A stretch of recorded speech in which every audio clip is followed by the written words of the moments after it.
हिमाल चढ्ने साहस हरेक व्यक्तिमा हुन्छ, तर हिमाललाई हराउने साहस एउटै वीर गोर्खालीमा थियो। त्यो हुन् निम्स दाई अर्थात् निर्मल पूर्जा दाई। 6 महिना 6 दिनमै विश्वका सबैभन्दा सर्वोच्च र उच्च शिखरहरू 14वटा उच्च शिखरहरू चढेर आफ्नो नाम र रेकर्ड राख्न सफल निम्स दाई आज हामी माझ रहनु भएन। आज सगरमाथा रुँदै होला र सोच्दै होला मैले आफ्नो सुपुत्र गुमाएँ। आज विश्वका हरेक उच्च शिखरहरू सोच्दै होलान् कि हाम्रो गुणस्तर घट्यो, किनभने हामीले आफ्नो सबैभन्दा ठुलो हतियार गुमायौँ। आज ब्रोड पिकले सोच्दै होला र रुँदै होला, किनकि उसले आफ्नो कलेजोको टुक्रा गुमायो। हुन त निम्स दाईको एउटा भनाइ थियो, giving up is not in my blood sir. Giving up is not in the blood, sir. It's not in the blood.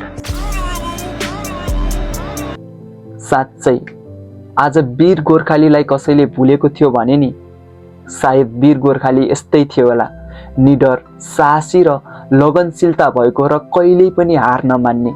आज निम्स दाईले सबैलाई मोटिभेट गरिदिनु भयो, सबैलाई बुझाइदिनु भयो कि वीर गोर्खाली भनेको कस्ता हुन्छन्।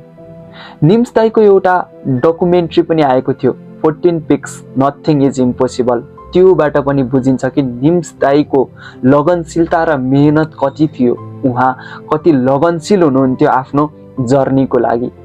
उहाँले नेपालको लागि र हरेक हिमाल चढ्ने साहसी व्यक्तिहरूको लागि एउटा मोटिभेसन दिएर जानुभयो। हरेक व्यक्तिहरूको लाइफमा एउटा मोटिभेसन दिएर जानुभयो कि हामीले कहिल्यै पनि हार मान्नु हुँदैन र आफ्नो जर्नी के छ, आफूलाई इन्ट्रेस्ट केसमा छ, त्यो कुरालाई अगाडि बढाइराख्नुपर्छ।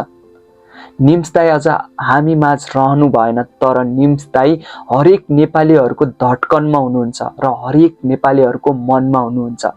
निम्स दाई, you will be always in our heart. Rest in peace, Nims brother, once again.